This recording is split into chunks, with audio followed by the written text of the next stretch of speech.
फूल पेश करें।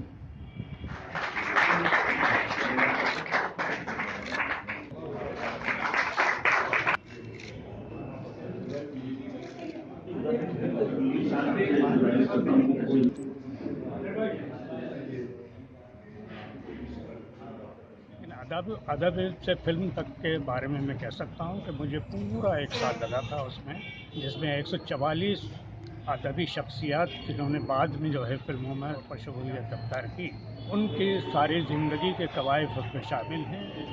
इसी तरह मैंने फिल्म की मुस्लिम अदाकाराओं पर भी मैंने बड़ी तहकीक से उसकी तख्लीक किया है। तो उनकी किताब अदब से फिल्म तक और जहान मुस्लिम की अदाकाराएँ, और उनकी ख़ास बात यह है कि वो आखिर तक तहकीक करते हैं कि कौन कौन सी अदाकाराएँ थीं, और आखिर तक जहाँ तक उनसे मुमकिन हो सका उन्होंने तहकीक करके उन अदाकाराओं के बारे में ऐसी जानकारियाँ, ऐसी मालूमात हमको दी है जो काबिल सताइश। मैं कहना चाहूँ तुलबा के लिए बहुत मुफीद है।